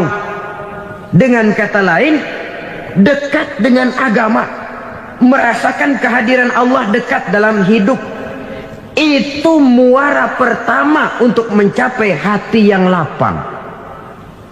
Ala inna bizikrillahi tatmainnul qulub. Jangan macam orang sekarang ingin mendapatkan ketenangan lalu tapak di puncak gunung, di gua-gua, di tempat sepi. Iyalah kalau nggak ada ular. Kalau tergigit ular berbisa, ketenangan belum, mati jelas itu. Islam positif untuk mendapatkan ketenangan. Ala inna bizikrillahi tatmainnul qulubi. Bahwa ketahuilah bahwa dengan banyak mengingat Allah, hati akan tenang, jiwa akan lapang, nuansa pikiran akan luas. Karena yang namanya bahagia ada dimanapun manusia berada. Di kampung ada bahagia, di kota ada bahagia.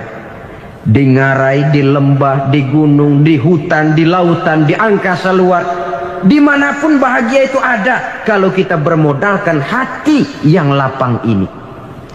Dan hati akan lapang kalau kita dekat dengan agama.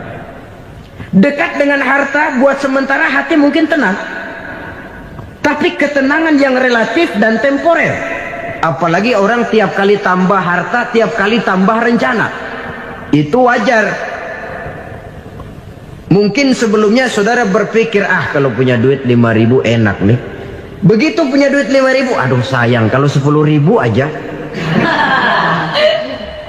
Tiap kali tambah harta, tiap kali lain rencana. Makin banyak rencana, makin menjauhkan kita dari yang namanya ketenangan. Padahal ketenangan merupakan unsur utama untuk mencapai bahagia.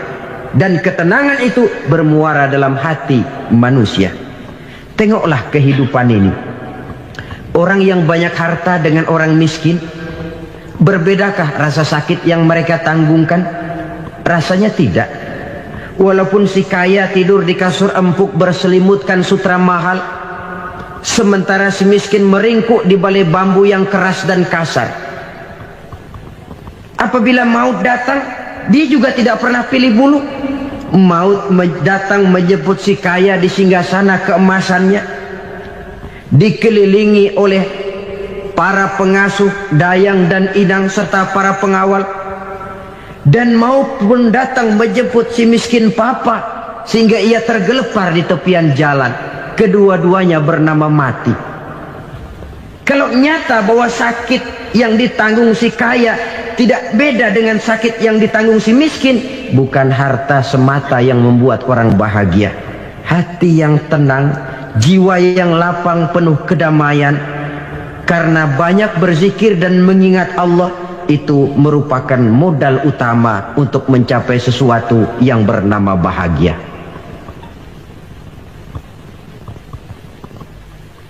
Saudara hadirin yang saya hormati, inilah yang pertama dari 4 ciri yang digambarkan oleh Nabi tentang tanda-tanda orang bahagia. Dan harus berangkat dari yang pertama ini, hati yang lapang. Ini yang harus kita miliki lebih dahulu, baru nanti akan menyusul kepada poin yang ketiga, kedua, dan selanjutnya. Sebab kalau hati sudah terisi dengan jiwa yang lapang, seluruh persoalan insya Allah akan bisa kita atasi dengan sebagaimana mestinya. Yang kedua sekarang, tanda orang bahagia menurut baginda Nabi, markabun syariah. Orang bahagia itu, kata beliau, punya kendaraan biar cepat asal lancar. Artinya kemana dia mau pergi mudah. Apa maksud hadis ini? Kalau kita kaji lebih dalam, kendaraan itu kan alat transportasi. Transportasi tidak lain adalah usaha memudahkan komunikasi. Pindah dari situ kepada teori bahwa manusia adalah zon political, makhluk bermasyarakat yang tidak bisa memenuhi kebutuhan hidupnya secara sendirian. Kita memerlukan keberadaan orang lain dalam kehidupan ini. Untuk memakai baju saja kita sudah perlukan petani yang tanam kapas, pabrik yang memintal kapas jadi benang, pabrik yang menenun benang jadi kain, sampai kepada mesin jahit, sampai kepada tukang jahit. Itu cuma untuk memakai pakaian saja. Tidak seorang pun di antara kita yang sanggup memenuhi kebutuhan hidupnya secara sendiri. Kita perlu orang lain. Maka kebebasan dalam arti mutlak, kebebasan tanpa batas, itu tidak mungkin ada dalam kehidupan. Karena kita mengadakan yang disebut interaksi sosial. Setiap kegiatan kita tentu melibatkan orang lain. Menurut kita barangkali kita bebas jalan di jalan raya semaunya, tapi orang lain berkendaraan pun merasa bahwa ini ada juga jalan haknya, dan begitu selanjutnya. Oleh karena itu, maksud dari kendaraan yang cepat ini adalah khulata'uhu ma'as solihin. Lingkungan pergaulannya terdiri dari orang-orang soleh. Pergaulannya luas. Kemana dia pergi ada temannya. Kesulitannya ada tempat dia cerita.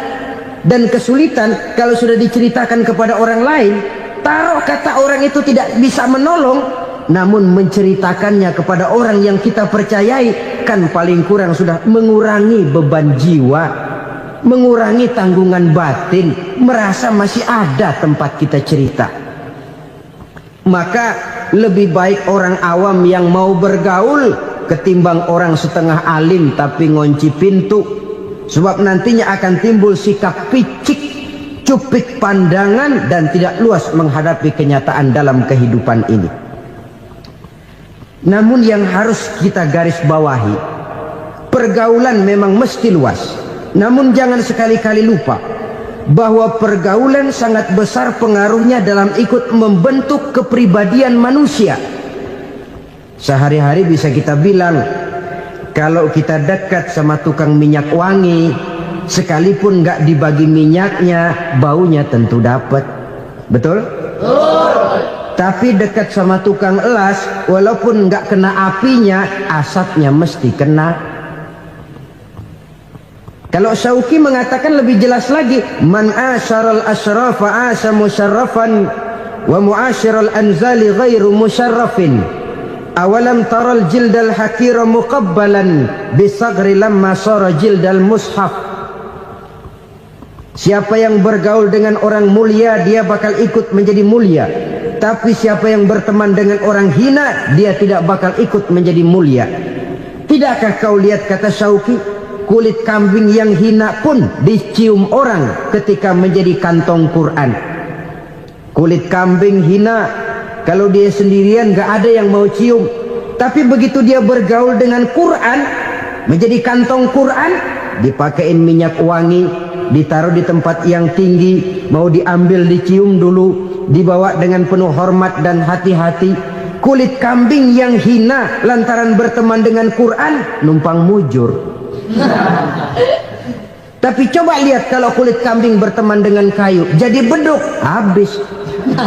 Zohor dikemplang, asar dipukul. Itu pun sedikit saja, cuma salah milih teman. Yang temannya Quran dihormati orang, yang temannya kayu lantaran jadi beduk, gelap-gelap subuh orang udah kemplangnya.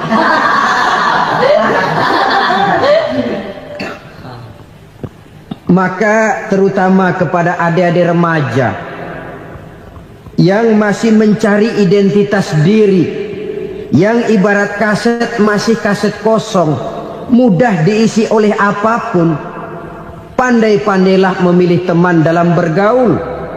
Karena banyak orang yang tadinya baik-baik, ketika terseret dalam pergaulan dengan orang yang tidak baik, kebaikannya menjadi lentur dan luntur. Tapi berapa banyak bajingan-bajingan tengik, orang-orang yang berlumur noda dan dosa, tiap hari melakukan maksiat, namun bergaul dengan orang yang baik-baik, pada akhirnya sedikit demi sedikit beringsut dan berangsur dia terbiasa mengikuti kebaikan-kebaikan. Saya tekankan ini kepada remaja karena mereka masih mencari identitas diri. Apa yang mereka lihat mereka mau, apa yang mereka dengar mereka ingin tahu. Coba lihat kehidupan remaja. Pulang nonton film Rambo, pengen jadi Rambo, gagah, maunya belekai melulu. Pulang nonton film Superman, pengen bisa terbang. Pulang nonton India, nyanyi melulu. Wajar, mereka masih mencari identitas diri. Saya ini sebenarnya siapa? Lingkungan, pergaulan akan membentuk itu. Karena itu pandai-pandailah bergaul, karena ia sangat besar pengaruhnya dalam ikut membentuk kepribadian manusia. Apalagi sifat yang jelek lebih cepat menularnya ketimbang sifat yang baik. Sifat yang baik, watak yang soleh itu lambat sekali untuk menular. Tapi yang tidak baik, kan prosesnya mah kalau remaja biasanya mula-mula dengar. Karena dengar lalu pengen tahu. Karena pengen tahu lalu ngeliatin. Begitu ngeliatin kan pengen nyobain. Setelah nyobain ketagihan. Nah ini prosesnya. Yang namanya ganja, morfin, narkotik, awalnya kan begitu. Mula-mula dengar, katanya kalau sudah fly to the sky, sudah melayang ke langit, katanya disitulah puncak kebahagiaan. Mulanya cuma dengar. Karena dengar pengen tahu. Karena pengen tahu lalu ngeliat, kumpul sama orang yang suka ngeganja. Setelah ngeliat, nah pengen ngerasain. Begitu ngerasain enak juga, ketagihan. Kalau sudah ketagihan jadi penyakit kronis, bisa merembet kepada yang lain. Iya, kalau orang tuanya mampu untuk beli morfin, beli ganja. Kalau tidak kan pikirannya ngayap, jemuran siapa ya gue sabet. Timbullah perbuatan-perbuatan negatif yang bermula dari salah pergaulan. Apalagi buat adik-adik remaja yang tinggal di kota-kota besar, yang pengaruh budaya, pengaruh kesenian, pengaruh struktur kehidupan yang nampak makin individualistis, di mana persaingan tajam, tensi ekonomi tinggi, orang mudah mengalami stres. Pandai-pandailah dalam bergaul, sekali lagi, karena ia sangat besar pengaruhnya dalam ikut membentuk kepribadian manusia.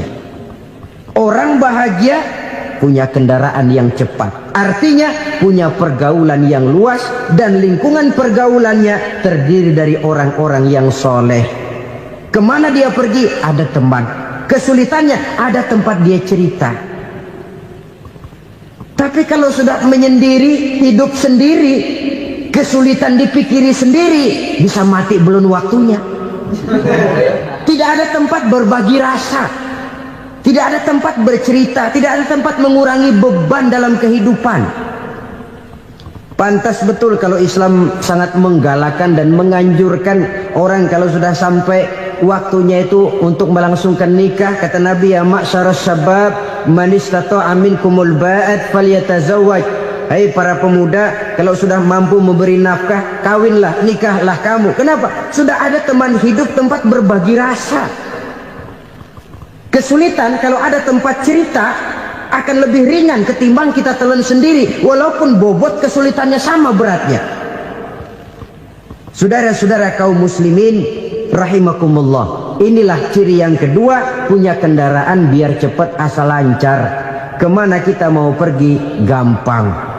Dengan kata lain, setelah hati yang luas, pergaulan yang luas. Dua. Yang ketiga sekarang, tanda orang bahagia itu menurut Nabi, misbahun mudhi'un, punya lampu yang terang. Oh, itu enggak problem. Sekarang sudah zamannya listrik masuk desa, Pak. Lampu sudah terang semua. Betul, kalau itu yang dimaksud. Tapi tidak cuma itu. Karena lampu yang dimaksud di sini, lampu yang akan menerangi seluruh perjalanan hidup. Dan perjalanan hidup itu sudah dimulai sejak kita terlahir ke alam ini sampai masuk ke alam barzah, kumpul di padang mahsyar sampai ke akhirat. Lampu yang menerangi itu yang diperlukan. Kalau lampu, katakanlah yang paling top sekarang kan lampu jenis Mercury. Taruhlah itu di rumah kita, dia cuma menerangi rumah kita, menerangi hati pun tidak sanggup. Bila kita masuk ke alam barzah, alam kubur, sanggupkah si Mercury yang begitu terang menerangi alam barzah kita? Tidak sanggup lagi. Sanggupkah lampu yang ratusan watt, bahkan puluhan ribu watt menerangi kehidupan di padang mahsyar? Tidak akan sanggup lagi. Kalau demikian, yang dimaksud lampu yang terang di sini apa? Tidak lain amal soleh, kebajikan yang kita lakukan dalam hidup. Itu yang akan jadi lampu penerang. Di dunia nama kita akan terang. Jasad kita boleh hancur terkubur tanah, tapi nama kita akan dikenang orang. Begitulah kalau orang meninggalkan kebajikan dalam hidup seperti sekarang. Ribuan orang tiap saat berziarah ke kubur Imam Syafi'i, ke kubur Imam Malik, ke kubur Imam Ghazali, ke kubur orang yang baik-baik, orang yang soleh-soleh. Kebajikannya yang ditinggalkan, yang mengukir namanya dengan tinta emas.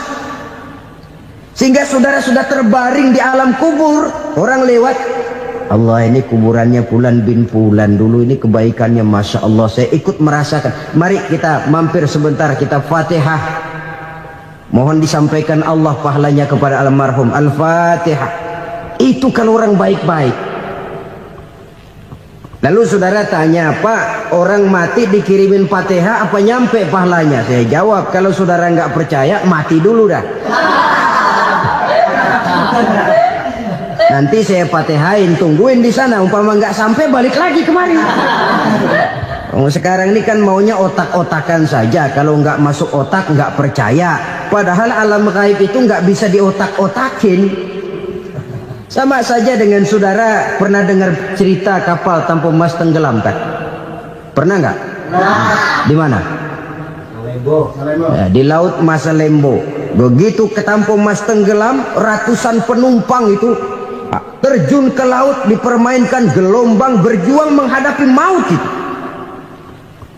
Orang lagi timbul tenggelam di lautan, dihantam ombak, kita tengokin pakai helikopter.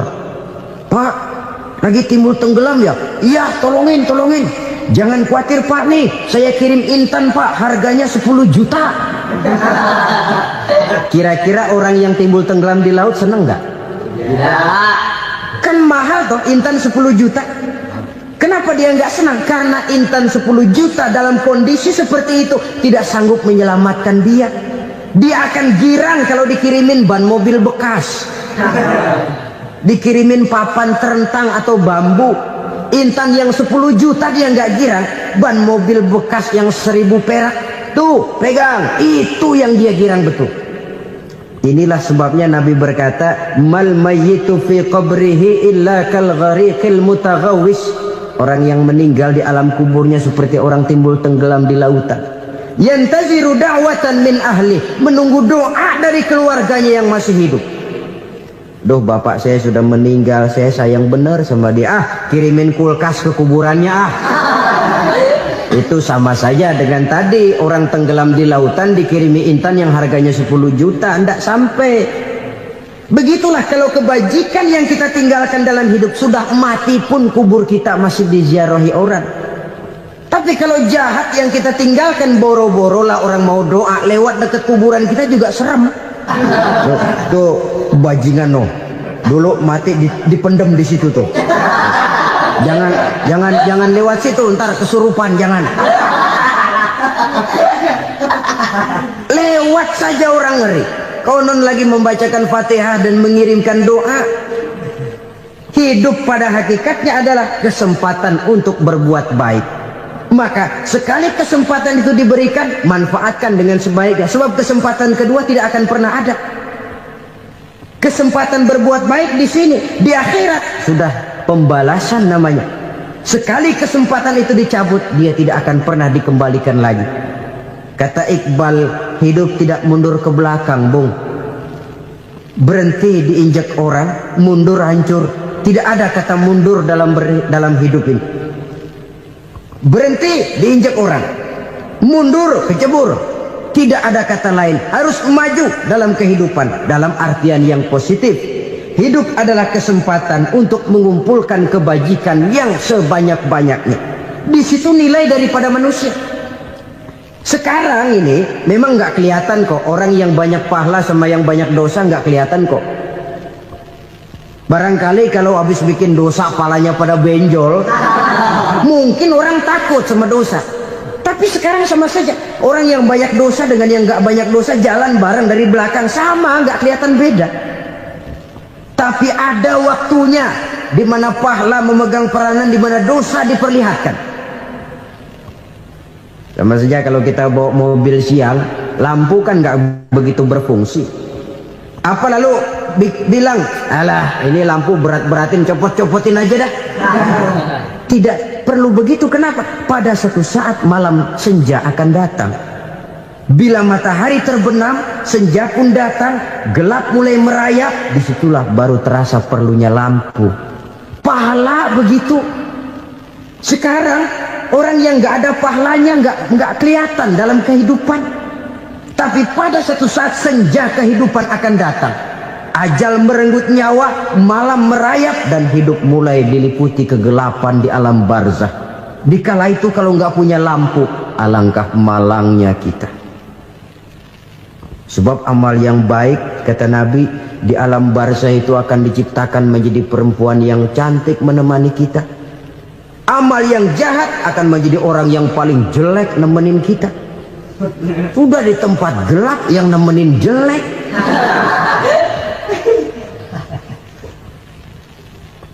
Kaum muslimin rahimakumullah. Kalau demikian masalahnya, tergantunglah kita pandai memanfaatkan waktu. Al-waktu kasayf, waktu itu cepat sekali. Yang namanya waktu itu tahu-tahu. Tahu-tahu udah tahun 87. Tahu-tahu udah begitu. Tahu-tahu yang kemarin anak-anak, sekarang udah pada punya anak. Tahu-tahu saja itu. Begitu cepat waktu berlalu. Kalau tidaklah pandai kita memanfaatkannya, akan rugi kita. Nabi bersabda, man kana yaumuhu khairun min amsihi fahuwa rabih. Barang siapa yang hari ini lebih baik daripada hari kemarin, itu orang untung. Hari ini lebih baik daripada kemarin. Bulan ini lebih baik dari bulan kemarin. Tahun ini lebih baik dari tahun kemarin. Itu orang yang beruntung. Tahun kemarin sembayangnya maghrib doang, sekarang udah tambah isya. Tahun kemarin cuman Idul Fitri aja ngancem bener, sekarang udah tambah Jumat, lalu tambah lagi maghrib, tambah lagi isya, dan selanjutnya. Hari ini lebih baik daripada kemarin, itu orang yang beruntung. Wa man kana yaumuhu mislu amsihi fahuwa khasir. Lalu barang siapa yang hari ini sama saja dengan hari kemarin, itu orang rugi. Hari ini sama dengan kemarin, rugi itu. Bulan ini begitu, bulan kemarin begitu, tahun ini begitu, tahun lalu juga begitu. Rugi itu orang. Rugi apa? Rugi umur. Umur tambah, amalan gak pernah tambah. Dan saya pikir lebih merupakan azab ketimbang nikmat kalau orang dikasih panjang umur cuma untuk numpuk dosa. Mending mana? Panjang umur banyak dosa sama pendek umur dikit dosa? Mending mana? Mending mana? Ya, paling mending tentu panjang umur banyak pahala. Tapi kalau tidak, sekali lagi, lebih merupakan azab ketimbang nikmat kalau orang diberikan panjang umur tapi cuma untuk sekedar menumpuk dosa. Kehilangan kesadaran bahwa dunia bukan terminal akhir dari satu perjalanan. Dia cuma halte di mana kita berhenti sebentar untuk menuju kepada terminal yang hakiki. Saudara-saudara kaum muslimin rahimakumullah, inilah lampu yang akan menerangi kehidupan, amal yang kita lakukan di dalam kehidupan. Jadi yang dimaksud dengan lampu yang terang, kebajikan yang kita kerjakan dalam hidup. Nah, setiap orang di awal tadi saya bilang ingin bahagia. Bahagia itu kan hakikatnya kumpulan senang dan selamat. Senang, selamat. Apa bedanya? Senang tapi tidak selamat, nggak bahagia. Selamat tapi nggak senang, nggak bahagia orang. Contoh, kalau orang korupsi, duitnya banyak, senang dia, tapi keselamatannya. Ada tentara baris di samping rumahnya udah bingung, padahal tentara latihan. Tentara cuma latihan, dia bingung. Senang, tapi karena keselamatannya tidak terjamin, dia tidak bahagia. Sebaliknya pegawai negeri jujur benar cuma segaji-gajinya, selamat nggak korupsi tapi melarat, ya nggak bahagia juga, kurang senang. Kesenangan dan keselamatan untuk dunia saja, ya sekali lagi, kalau cuma sekedar untuk dunia saja bisa dibeli pakai uang, bisa dibeli pakai uang. Saudara ingin selamat bisa dibeli pakai uang, saudara ingin senang bisa dibeli dengan uang. Tapi setelah mati masuk ke alam barzah, habis kekuasaan uang. Nggak bisa lagi beli keselamatan pakai uang, tidak mungkin lagi membeli kesenangan dengan uang. Di situ pahala yang megang peranan. Makin banyak pahala, makin banyak saham untuk membeli kesenangan dan keselamatan, untuk memperoleh yang namanya bahagia. Dan jangan lupa loh, di alam barzah kita nggak sebentar, menunggu datangnya kiamat. Loh iya, kalau kita begitu dikuburin terus kiamat datang, untung. Tapi kalau masih harus 1000, 2000, puluhan ribu tahun yang akan datang, dalam satu penantian yang begitu lama, tanpa saham untuk memperoleh kebahagiaan, satu kemalangan yang tidak ada pernah putus-putusnya. Janganlah tergelincir oleh kebahagiaan sebentar yang menipu dengan mengorbankan kebahagiaan hakiki yang berjangka panjang. Apa artinya senyum sejenak kalau harus ditebus dengan tangis seumur hidup? Biarlah kita minum jamu, pahit memang, getir memang, tapi kan besok badan sehat. Daripada sekarang minum sirup, manis memang, enak memang, tapi bibir pada jontor besok. Sirawan, batuk, nggak karu-karuan. Banyak orang tertipu oleh kesenangan yang sebentar. Padahal laisa kullu ma yalma'u zahaban. Belum tentu semua yang berkilat itu emas. Belum tentu semua yang gemerlap itu intan. Karena itu marilah manfaatkan kesempatan yang diberikan Allah ini untuk mengumpulkan kebajikan yang sebanyak-banyaknya. Yang terakhir sekarang, yang keempat, tanda orang bahagia kata Nabi. Zaujatun salihah. Orang bahagia itu tanda yang keempat kata Nabi, punya istri biar cakep asal taat. Sudah surga itu sudah. Cakep taat. Istri kayak gitu, kalau belum mati jangan dikuburin dulu. sudah cakep, taat lagi. Tapi kadang-kadang enggak, udah jelek ngadat melulu. Apa yang mau dipilih? Sebab itu Quran mengatakan istri pakaian untuk suami, suami pakaian untuk istri. Kenapa suami istri diibaratkan pakaian? Alangkah tingginya gaya bahasa Quran ini. Suami istri teman hidup, hidup perjalanan panjang. Sejak kita dalam rahim sudah ada hidup kan di sini. Sampai ke alam dunia, masuk ke alam barzah, kumpul di padang mahsyar, sampai menuju akhirat, itu perjalanan hidup. Carilah istri atau suami teman hidup yang membawa manfaat tidak hanya kehidupan di dunia ini, sampai di alam barzah, sampai di padang mahsyar. Suaminya mungkin meninggal lebih dulu atau istrinya mungkin meninggal lebih dulu. Tapi suami atau istri yang masih hidup berbuat kebajikan. Suami saya meninggal, ada hartanya, saya sedekahkan, niat pahala untuk almarhum suami saya. Ini teman hidup. Tidak dibatasi dan tidak bisa dipisahkan oleh maut sekalipun. Zohirnya mungkin pisah, badannya mungkin pisah, tapi hatinya, jiwanya, kebersamaannya dalam menghadapi kehidupan. Karena itu, saudara-saudara, bahasa Quran indah. Suami istri diibaratkan seperti pakaian. Apa fungsi pakaian? Pertama, pakaian jadi kebanggaan. Artinya suami harus menjadi kebanggaan istri, istri harus jadi kebanggaan suami. Yang kedua, pakaian itu kan fungsinya menutup aurat.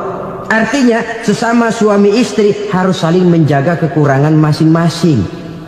Jangan malah sesama suami istri saling membongkar rahasia dan aibnya sendiri-sendiri. Istrinya diceritain jeleknya di mana-mana, atau suaminya dibongkar rahasianya di pasar umum. Itu sudah tidak lagi berfungsi sebagai pakaian.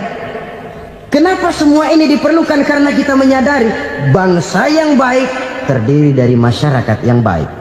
Masyarakat yang baik merupakan susunan dari warga yang baik. Warga yang baik adalah terdiri dari rumah tangga yang baik. Dan rumah tangga yang baik merupakan susunan dari pribadi yang baik. Dari situ langkah dimulai. Membangun satu bangsa yang baik diawali dengan membangun rumah tangga yang baik, dengan menciptakan pribadi-pribadi yang baik. Sehingga dari sini diharapkan berkembanglah nilai-nilai kebaikan. Orang akan bahagia mempunyai istri yang soleh. Kenapa? Tidak ada seorang suami bisa sukses jadi apapun dia, apapun profesinya. Dokterkah, kiaikah, mubalikah, petanikah, pengusahakah, pejabat tinggikah, tidak ada seorang suami yang bisa sukses tanpa peran serta istrinya. Walaupun memang peranan itu tidak begitu kelihatan, tapi sangat menentukan. Karena itu, saudara hadirin yang saya hormati, Islam sangat menghargai kaum wanita, memberikan kedudukan yang tinggi sepanjang tidak mematikan kodrat kewanitaannya. Nah, kalau sudah kesuksesan ini diawali dari rumah tangga, karier di masyarakat mudah untuk dikejar. Tapi keberantakan di rumah tangga merupakan kegagalan pertama di tempat lain. Nah, inilah saja yang dapat Al-Fakir sampaikan pada pertemuan kali ini.